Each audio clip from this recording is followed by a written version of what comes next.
Hello everyone, आप सबका स्वागत है मेरी एक और नई यूट्यूब वीडियो में। तो आज मैं आपके लिए लेके आया हूँ बहुत ही इन्फॉर्मेटिव वीडियो। तो इसके अंदर मैं आपको बताऊंगा कि कैसे आप अप्लाई करेंगे ब्रिटिश टेलीकॉम के लिए। ब्रिटिश टेलीकॉम की प्रॉपर प्रोफाइलिंग इसके अंदर है, जेडी मैं आपको बताऊंगा। काफ़ी सारे कैंडिडेट्स कंफ्यूज होते हैं कि सर आप जो ब्रिटिश टेलीकॉम ये जो वीडियो मैं आज बना के डाल रहा हूँ, ये जो वीडियो है ये है चैट प्रोसेस के लिए गाइस। तो ध्यान रखना, आज मैं जो ये वीडियो बना के प्रॉपर डालूंगा वो चैट प्रोसेस के लिए डालूंगा। और ब्रिटिश टेलीकॉम में चैट की ओपनिंग्स आती रहती है और इवन आगे भी फ्यूचर में आती रहेगी। तो काफ़ी सारे कैंडिडेट जेडी को लेके कंफ्यूज हो जाते हैं। तो इस वीडियो में मैं जेडी बताऊंगा और दूसरा कैसे इसको क्लियर करना है। जैसे इसमें एक मॉक चैट राउंड होता है और मैंने देखा कि 90% कैंडिडेट्स मॉक चैट राउंड में ही फेल हो जाते हैं।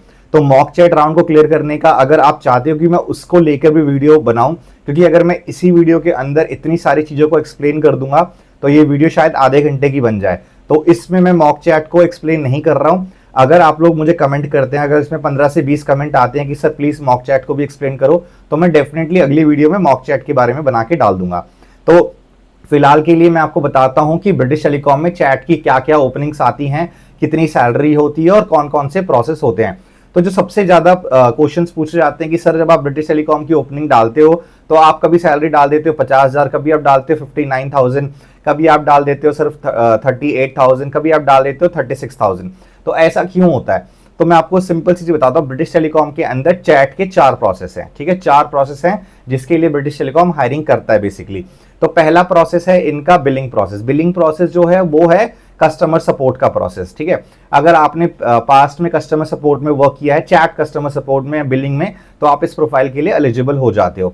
तो पहला तो ये है। इस प्रोसेस की सैलरी लगभग सबसे कम होती है। यहाँ पे आपको 32 से 36,000 के बीच में कंपनी सैलरी निकालती है, कभी कभी 38 निकाल देती है, पहला, ठीक है। सेकंड प्रोसेस है इनका अपसेलिंग। अपसेलिंग में जो ये लोग मांगते हैं कैंडिडेट्स, उसमें इनको चाहिए होता है या तो अपसेलिंग का एक्सपीरियंस वॉइस का या चैट का, ठीक है, या फिर ये मांगेंगे आपके सेल्स का एक्सपीरियंस भी इसमें एलिजिबल हो जाता है। तो ये होगा, आपने अपसेलिंग की है तो आपको ये ले लेंगे, चाहे आपने चैट में की हो चाहे आपने वॉइस में की हो।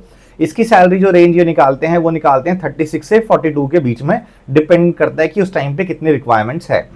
तीसरे प्रोसेस के लिए जो सबसे ज्यादा ओपनिंग आती है वो है इनका कलेक्शन प्रोसेस, जो अभी फिलहाल लास्ट ड्राइव भी हुई थी कलेक्शन की। कलेक्शन में जो सैलरी आती है वो मोस्ट प्रॉब्ली 50,000 होती है और उसके अंदर जो एक्सपीरियंस की रिक्वायरमेंट मांगी जाती है वो मांगी जाती है 1 ईयर कलेक्शन एक्सपीरियंस। ज़्यादातर जैसे एनकॉर के कैंडिडेट्स को ये हायर करते हैं उसमें, और भी काफ़ी सारी कैंडिडेट्स कंपनीज है जिनको आप मतलब जो इजीली हायर हो जाते हैं। अब कलेक्शन का एक्सपीरियंस होना इसमें कंपलसरी होता है, चाहे वो वॉइस का कलेक्शन का एक्सपीरियंस हो चाहे वो चैट का कलेक्शन का एक्सपीरियंस हो।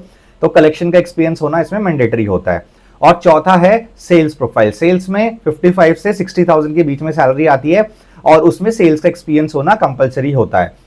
और देखो सारे प्रोसेस में 1 ईयर का एक्सपीरियंस होना कंपलसरी है। दूसरा सबसे ज्यादा पूछा जाने वाला क्वेश्चन है कि सर ग्रेजुएट को लेते हैं अंडर ग्रेजुएट को? तो ब्रिटिश टेलीकॉम में ग्रेजुएट और अंडर ग्रेजुएट कोई मैटर नहीं करता। अगर एक्सपीरियंस मांगा है तो आपके पास एक्सपीरियंस होना चाहिए, ठीक है। सबसे इंपॉर्टेंट क्वेश्चन, क्या ब्रिटिश टेलीकॉम यूएन चेक करता है? नहीं, ब्रिटिश टेलीकॉम यूएन चेक नहीं करता है गाइस। ब्रिटिश टेलीकॉम आपके जितने भी एक्सपीरियंस आप दिखाओगे, अगर आपने लास्ट 4 एक्सपीरियंस दिखाए हैं तो वो चारों में से लास्ट के जो एक्सपीरियंस होते हैं या कोई भी एक्सपीरियंस उठा के आपका चेक करेगा और जो प्रॉपर सही होना चाहिए। अगर वो प्रॉपर सही नहीं है तो फिर आपको वो हायर नहीं करेंगे। यूएन चेक ब्रिटी नहीं करता है, ठीक है। इसके अलावा ब्रिटिश टेलीकॉम में जो शिफ्ट टाइमिंग होती है वो लगभग यूके होती है, लगभग यूके शिफ्ट ही होती है, बट हाँ नाइट शिफ्ट के लिए आपको कंफर्टेबल होना बहुत जरूरी है। 5 डेज वर्किंग होता है, mostly Saturday Sunday fixed of है, बट अगर बिजनेस रिक्वायरमेंट है तो आपको किसी और भी दिन दे सकते हैं। Hybrid, British telecom hybrid offer करता है, हाँ डेफिनेटली करता है, बट वो ट्रेनिंग के बाद करेगा। और उसमें भी सबसे बड़ी इंपॉर्टेंट चीज ये है कि बिजनेस के ऊपर डिपेंड करता है कि आपको हाइब्रिड मिलेगा या हाइब्रिड नहीं मिलेगा। तो वो बिजनेस के ऊपर डिपेंड करता है। इन चीजों के को अगर कोई कंसल्टेंसी वाला आपको बोल रहा है, कमिटमेंट दे रहा है, तो ये 100% कमिटमेंट कभी भी नहीं होती है ब्रिटिश टेलीकॉम के साइड से हाइब्रिड को लेके, ठीक है। आपको हाइब्रिड मिल भी सकता है, आपको हाइब्रिड नहीं भी मिल सकता है, ठीक है। तो ये है, बोथ साइड कैब आपको बीटी की तरफ से मिल जाती है। सैलरी मैंने आपको प्रोसेस वाइज बता दिया है, जिस भी प्रोसेस में आपका सिलेक्शन होगा सैलरी उसके अकॉर्डिंग होगी, ठीक है। आप सबसे इंपॉर्टेंट, अगर आप लोग चाहते हैं कि मैं आपको इसके आगे जो राउंड्स इस ब्रिटिश टेलीकॉम में होते हैं वो अच्छे से एक्सप्लेन करके बताऊं, तो फिर वो मैं नेक्स्ट वीडियो में लेके आ जाऊंगा। इसके अलावा क्या कोई कैंडिडेट किसी और प्रोसेस में, मान लो कस्टमर सपोर्ट का कैंडिडेट क्या कलेक्शन में अप्लाई कर सकता है, अगर आप ये भी जानना चाहते तो इसके लिए भी मैं वीडियो बना के डाल सकता हूं, क्योंकि कुछ चीजें होती हैं जिसके थ्रू आप ये सब चीजें कर सकते हो, बट थोड़ा सा आपको एक्सप्लेन करना होगा, तो वो मैं बना सकता हूं। तो आप ये, अगर जिसने भी वीडियो पूरी देखी होगी तो पक्का कमेंट करके बताना कि उसको इस आगे वीडियो चाहिए ब्रिटिश टेलीकॉम पे या नहीं चाहिए, ठीक है। अगर आप कमेंट नहीं करेंगे तो डेफिनेटली मैं नहीं बताऊंगा, क्योंकि फिर मैं अपनी एनर्जी वेस्ट नहीं करूंगा, तो मैं अगले टॉपिक पे बढ़ जाऊंगा, अगली कंपनीज की रिक्वायरमेंट यहाँ पे बता दूंगा। क्या ब्रिटिश टेलीकॉम में अभी ओपनिंग है? अभी ब्रिटिश टेलीकॉम में ओपनिंग है डेफिनेटली, बट लेकिन वो ओपनिंग्स कंपनी की साइड से हमें मिलती है, तो उसी के अकॉर्डिंग फिर हम लोग आप लोग का वॉक इन इंटरव्यू शेड्यूल करते हैं। और ब्रिटिश टेलीकॉम क्या ऑनलाइन इंटरव्यू लेता है? नहीं, ब्रिटिश टेलीकॉम कभी भी ऑनलाइन इंटरव्यू नहीं लेता है। आपको जो भी मैं बताऊंगा, जैसे मान लो मैं लाइन अप कर रहा हूँ, तो आपको जिस कंसल्टेंसी में बुलाया जाएगा आपको वहीं से ही आके इंटरव्यू देना होगा, क्योंकि online interview British telecom chat profile के लिए बिल्कुल भी नहीं लेगा, ठीक है। तो अगर आपको मेरी ये वीडियो पसंद आई हो तो अपने फ्रेंड्स और फैमिली के साथ शेयर करें और मेरे इस वीडियो को लाइक करें। Thank you so much.